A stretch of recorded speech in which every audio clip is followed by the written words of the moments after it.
पहले विपक्ष धर्मेंद्र प्रधान के इस्तीफे की मांग कर रहा था। अब जब इस्तीफा हो गया है तो फिर ये गतिरोध किस वजह से है, अभी भी हंगामा क्यों चल रहा है? और इस बीच ये जो तस्वीर आप देख रहे हैं, तस्वीर काफी अहम हो जाती है। सरकार मैसेजिंग भी कर रही है कि धर्मेंद्र प्रधान का इस्तीफा बेशक ले लिया गया है, लेकिन धर्मेंद्र प्रधान का जो कद एनडीए में है, जो कद संगठन में है, वो कद घटने वाला नहीं है। सरकार ये भी बताने की कोशिश कर रही है कि यहां गलती धर्मेंद्र प्रधान की नहीं है। स्टूडेंट्स लगातार प्रोटेस्ट कर रहे थे, स्टूडेंट्स की अपनी लगातार मांगे थी और इन्हीं मांगों को मानते हुए धर्मेंद्र प्रधान का इस्तीफा लिया गया है। दरअसल एक मैसेज सरकार ये पूरे देश के सामने रखने की कोशिश कर रही है कि देश की भलाई के लिए, छात्रों की भलाई के लिए, देश की अखंडता के लिए ये फैसला लेना जरूरी था, इसलिए धर्मेंद्र प्रधान का इस्तीफा हुआ है। वो अलग बात है कि गलती केवल एक मंत्री की नहीं, एनटीए की गलती थी और एनटीए में जिस तरीके से सफाई अभियान भी सरकार ने चलाया, उसके बाद भी एक मैसेज बड़ा क्लियर हुआ। नए शिक्षा मंत्री भी मिल गए हैं, लेकिन सरकार एक मैसेज देना चाह रही है कि किसी एक व्यक्ति, और वो भी उनके मंत्री धर्मेंद्र प्रधान की वजह से पेपर लीक नहीं हुआ है तो उन्हें बलि का बकरा नहीं बनाया जाना चाहिए, उनका उचित सम्मान होना चाहिए। देश हित में ये इस्तीफा हुआ है। एक मैसेज सरकार की ओर से ये सामने आ रहा है। पेपर लीक को लेकर सड़क पर जारी संग्राम तो थम चुका है। जंतर मंतर पर आंदोलन 36 दिन के बाद खत्म भी हो चुका है, लेकिन क्या अब इस मुद्दे पर संसद में संग्राम होगा? इसका जवाब आप देख ही रहे हैं। क्वेश्चन आवर तो चल नहीं पाया लोकसभा का। पीएम मोदी ने पेपर लीक पर ताबड़तोड़ एक्शन लेने का ऐलान तो किया, विपक्ष का सबसे बड़ा मुद्दा भी उनके हाथ से छीन लिया। पीएम मोदी ने 23 जुलाई को संसद में बिल पेश करने का ऐलान किया था और आज ये बिल संसद में पेश हो रहा है। दोपहर 12 बजे केंद्रीय मंत्री जितेंद्र सिंह लोकसभा में इस बिल को पेश करेंगे। इस बिल में पेपर लीक को लेकर इतनी सख्ती बरती गई है कि पेपर लीक माफिया की कमर टूट जाएगी। बिल के मुताबिक अगर कोई व्यक्ति पेपर लीक का दोषी पाया जाता है तो उसे 5 से 10 साल की सजा होगी, जबकि 50 लाख रुपए जुर्माने का प्रावधान है। अगर सर्विस प्रोवाइडर दोषी पाया जाता है तो 8 साल की सजा और 5 करोड़ जुर्माने का प्रावधान है। साथ ही बिल में प्रावधान है कि अगर सर्विस प्रोवाइडर दोषी पाए गए तो एग्जाम का पूरा खर्चा उससे वसूला जाएगा। साथ ही उसे 8 साल तक ब्लैकलिस्ट किया जाएगा। अगर संगठित माफिया दोषी पाया जाता है तो 10 साल तक सजा और 10 करोड़ रुपए के जुर्माने का प्रावधान इस नए कानून के तहत किया गया है। आइए आपको बड़ी स्क्रीन पर लिए चलते हैं और क्या क्या फैसले लिए जा रहे हैं।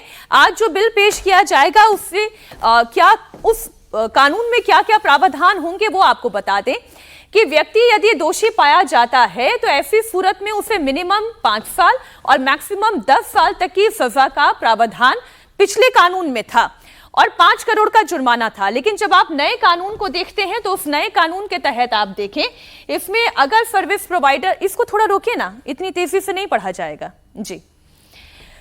यदि डायरेक्टर या सीनियर या मैनेजर दोषी पाया जाता है तो फिर सजा क्या है? 5 से 10 साल की सजा और 5 करोड़ का जुर्माना है। जो पिछली बार 50 लाख का जुर्माना था, अब वो करोड़ों तक चली गई है संख्या। अब आगे देखें, बिल का नाम है पब्लिक एग्जामिनेशन संशोधन बिल 2026। ये नया बिल जो पेश किया जा रहा है, पेपर लीक की जांच पुलिस, सीबीआई के अलावा स्पेशल टास्क फोर्स इस मामले की जांच करेगी यदि कोई पेपर लीक होता है तो। अब सुनवाई का तरीका क्या है? जो पिछली मर्तबा सुनवाई कोर्ट्स में होती थी, अब इसके लिए स्पेशल कोर्ट यानी कि फास्ट ट्रैक कोर्ट में रोजाना के तहत सुनवाई होगी और 3 महीने के अंदर अंदर सजा का ऐलान भी हो जाएगा।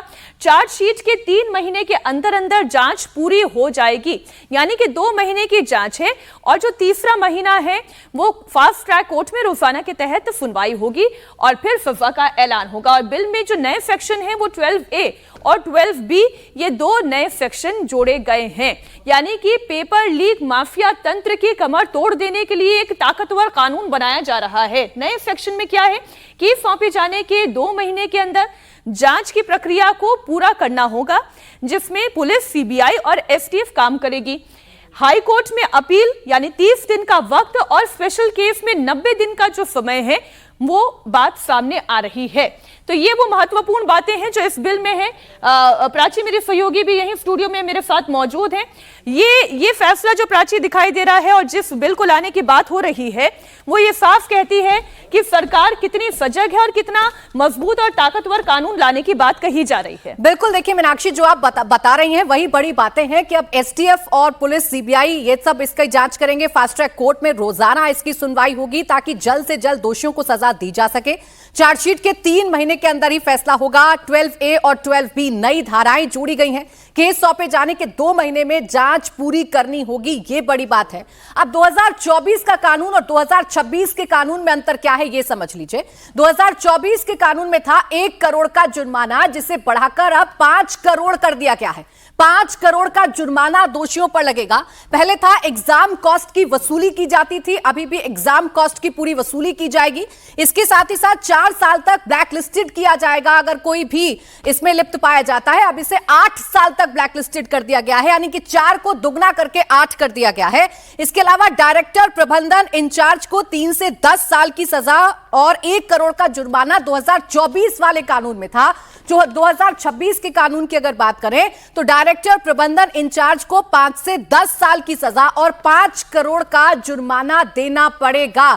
तो इस नए कानून को कड़ा इस वजह से किया गया है ताकि पेपर लीक माफियाओं के तंत्र को तोड़ा जाए, उनकी कमर को तोड़ा जाए, उनको कमजोर किया जाए। इसलिए सजा भी बढ़ा दी गई है, जुर्माना भी बढ़ा दिया गया है। पहले जो जुर्माना 1 करोड़ रुपए का था, अब उसे बढ़ाकर 5 करोड़ रुपए कर दिया गया है। जो ब्लैकलिस्टेड पहले हुआ करती थी वो सिर्फ 4 साल के लिए हुआ करती थी और अब वो बढ़ाकर 8 साल कर दी गई है, यानी कि 8 साल ब्लैकलिस्टेड रहेंगी कंपनियां।